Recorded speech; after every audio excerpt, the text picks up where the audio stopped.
Reading The Giver has been a great experience for me, and I hope you've enjoyed it as well. As we did with The Giver, it's my hope that as you read or watch or listen to anything, you ask yourself questions and consider the material through a biblical worldview. Now that we finished this journey together, I wanted to leave you with some final thoughts on the book. Now, first, there are certain things about The Giver that reminded me of aspects of God. We've already talked about how The Giver is somewhat like Jesus, how he takes the pain and the suffering of the community, and Jesus takes our pain and he takes our suffering. He takes on himself the sin of the world.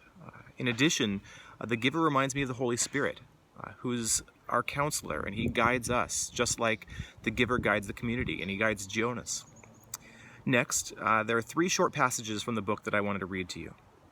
The first describes the life that Jonas was leaving. It says, "The life where nothing was ever unexpected, or inconvenient, or unusual, the life without color, pain, or past." The second describes the emotions that Jonas experienced when he was facing the unknown.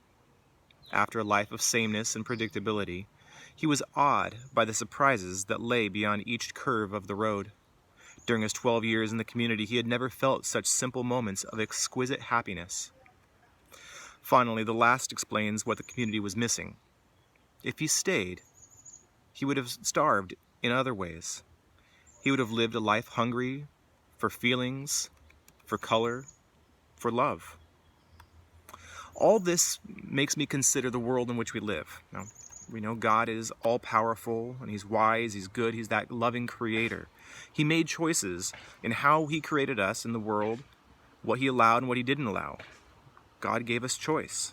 He gave us the ability to experience joy and pain and diversity and memory and both mystery and the ability to have confidence in the knowledge that he holds the future. The good and the bad in this world reminds us that if we're Christians, this world is not our home.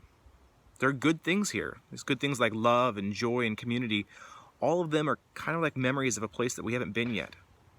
We also experience pain, which makes us yearn for a better place. It's a place where, as John writes in the book of Revelation, he will wipe every tear from their eyes. There will be no more death or mourning or crying or pain, for the old order of things has passed away. This world in which we live is certainly not a utopia, but it's also not the end of the story. And the last thing I want to share with you is something that Mrs. Thornton shared with you in one of the Zoom meetings, and I thought it was incredibly deep and true. She said, "Jonas is seeking, but he doesn't know that he can seek God. And so much of the world, and maybe even some of you, are seeking something. And that's good. We're made to seek. But so many people experience hopelessness and pain because they're looking in the wrong places, and they're looking for things which don't satisfy. And I pray that as you experience discomfort and pain, like Jesus said we would, you seek him and you grow in your personal relationship with him. As Jesus said in John 16:33, "I've told you these things so that in me you may have peace. In this world you will have trouble, but take heart, for I have overcome the world."